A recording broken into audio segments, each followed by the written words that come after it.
May 10th, 1981, 2:17 a.m. Cedars of Lebanon Hospital, Miami, Florida.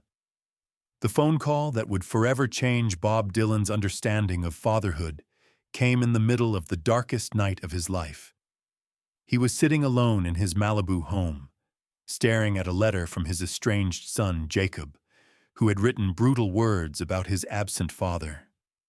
"You gave the world your songs, but you never gave us yourself." The caller was Rita Marley, and her voice was breaking with exhaustion and grief. "Bob? This is Rita, Bob Marley's wife. I know it's late, but he's asking for you. The doctors say it could be any hour now." Dylan's heart stopped. His friendship with Bob Marley had sustained him through some of his darkest moments.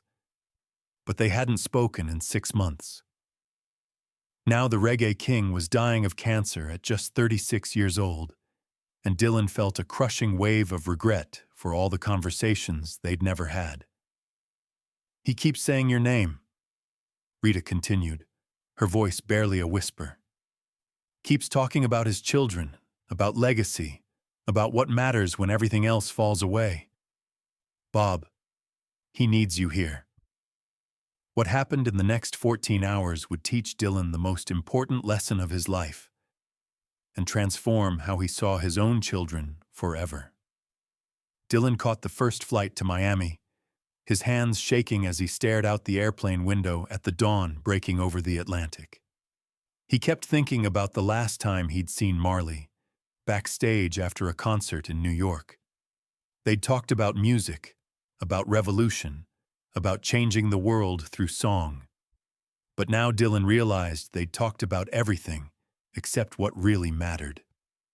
When Dylan walked into room 318 at Cedars of Lebanon Hospital, he barely recognized the man lying in the bed.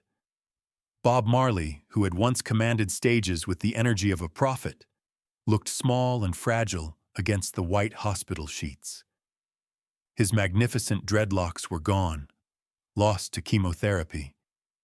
But when he opened his eyes and saw Dylan standing in the doorway, that familiar, peaceful smile spread across his face. "Brother Bob?" Marley whispered, his Jamaican patois now barely audible. "You came." Dylan approached the bed slowly, fighting back tears. "Of course I came. How are you feeling?" Marley tried to laugh, but it turned into a cough. "My body is going home to Jah, but my spirit has things to say before it travels." Dylan pulled a chair close to the bed and took Marley's thin hand in his own. "What can I do? What do you need?" "I need you to listen, brother. And I need you to remember every word. Because what I'm about to tell you isn't just for you. It's for every father who thinks his music is more important than his children." The words hit Dylan like a physical blow. Somehow, even from his deathbed, Marley could see into the deepest wound in Dylan's soul. For the next 3 hours, Bob Marley shared wisdom that would change Dylan's life forever. "Bob," Marley began, his voice growing stronger with urgency. "I've been lying here for months, thinking about what I'm leaving behind. The music, yes, but more important, my children. Ziggy, Stephen, Julian, Kaimani, Damien, all of them." Dylan squeezed Marley's hand. "They're going to be okay, Bob. Rita's strong, and they've got your music to guide them." But Marley shook his head. "Music isn't enough, brother. Music can't replace a father's presence.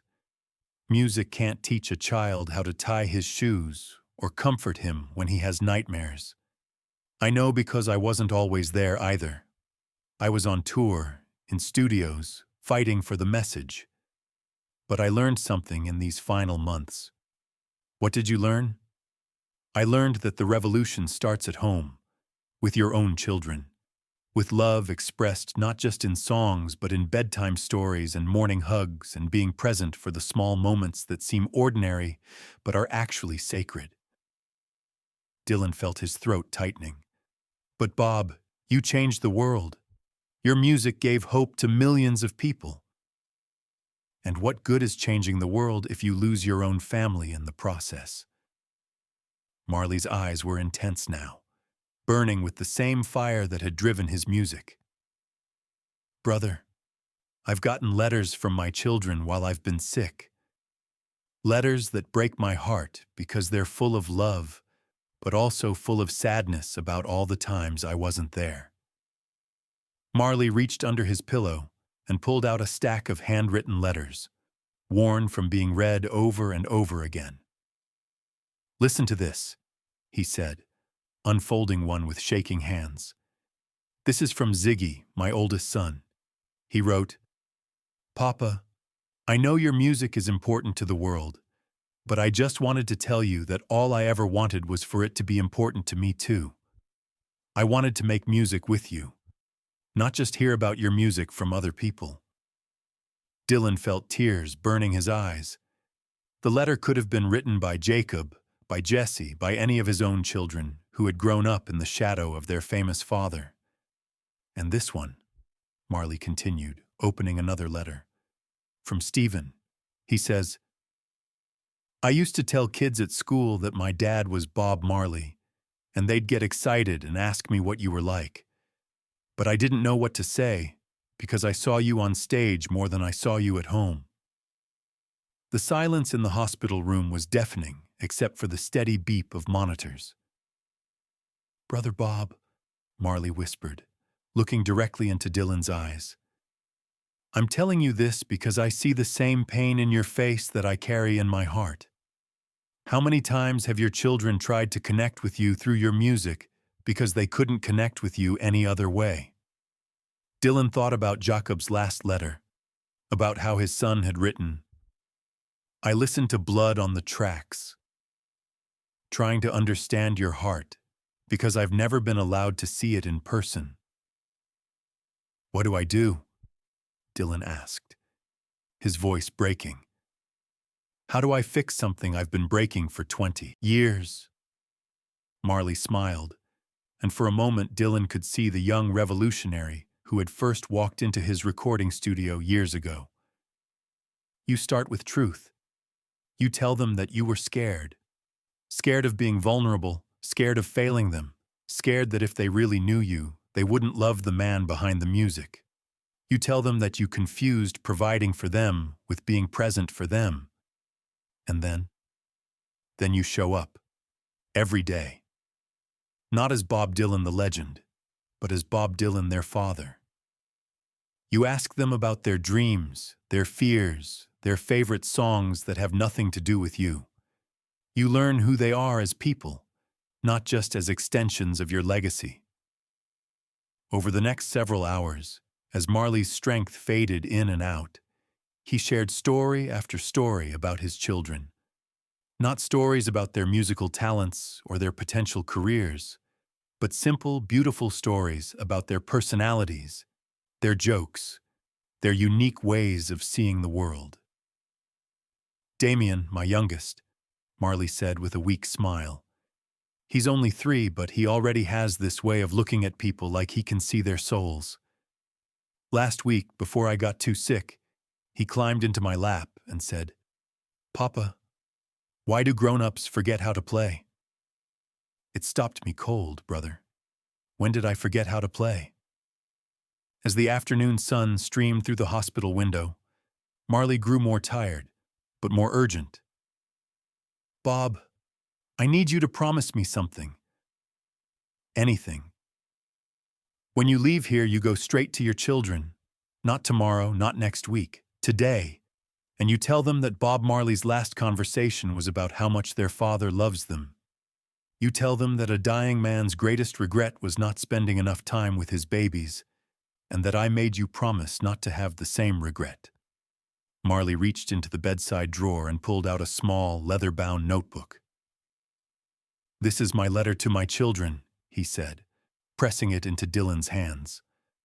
I've been writing it for weeks. It's not about music or messages or revolution. It's just me, telling them who I am as their father, sharing memories of them that I want them to know I treasured. Dylan opened the notebook and read the first line. To my beautiful children, you are the only songs I ever wrote that really mattered. I want you to write one too, Marley said. For Jacob, for Jesse, for all of them. Write it not as Bob Dylan, but as their dad.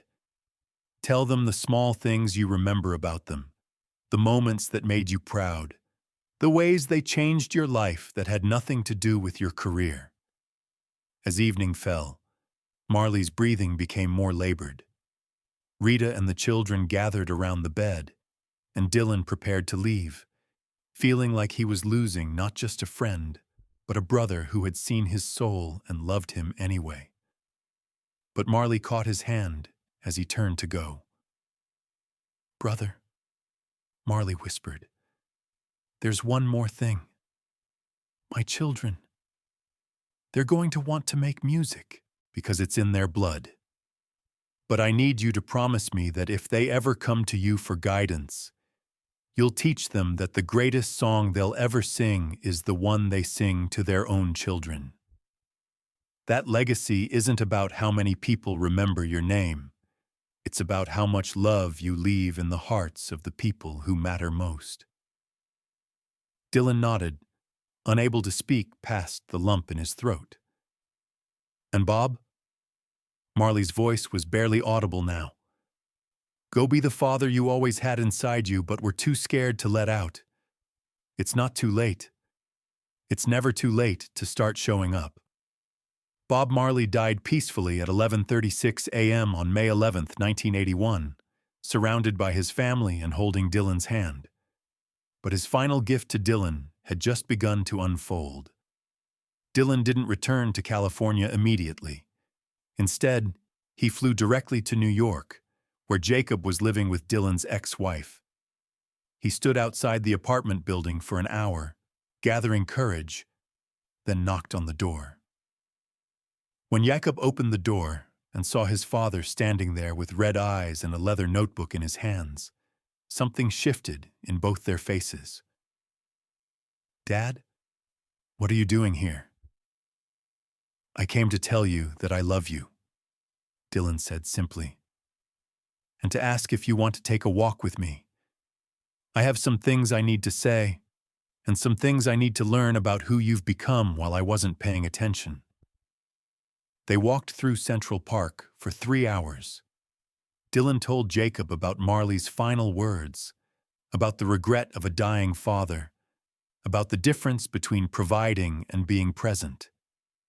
But more importantly, he listened, really listened, for the first time in years, as his son talked about his dreams, his music, his feelings about growing up as Bob Dylan's child. That night, Dylan began writing his own letter to his children. Not lyrics for a song, but honest words from a father's heart. He wrote about the day each of them was born, about their first words, about the bedtime stories he'd missed and the school plays he'd been too busy to attend. He wrote about his fears, his failures, and his fierce, complicated love for each of them. The notebook Marley had given him became Dylan's most treasured possession. He carried it everywhere, adding memories and thoughts and promises to do better. And slowly, over the months and years that followed, his relationships with his children began to heal. Jakob Marley Dylan went on to form the Wallflowers, becoming a successful musician in his own right. But more importantly, he became a father who knew how to balance career and family because his own father had finally learned that lesson. In interviews, Dylan has rarely spoken about that final day with Marley, but in 1997 he said something that longtime fans recognized as deeply personal. The most important song I ever learned. I learned from a dying friend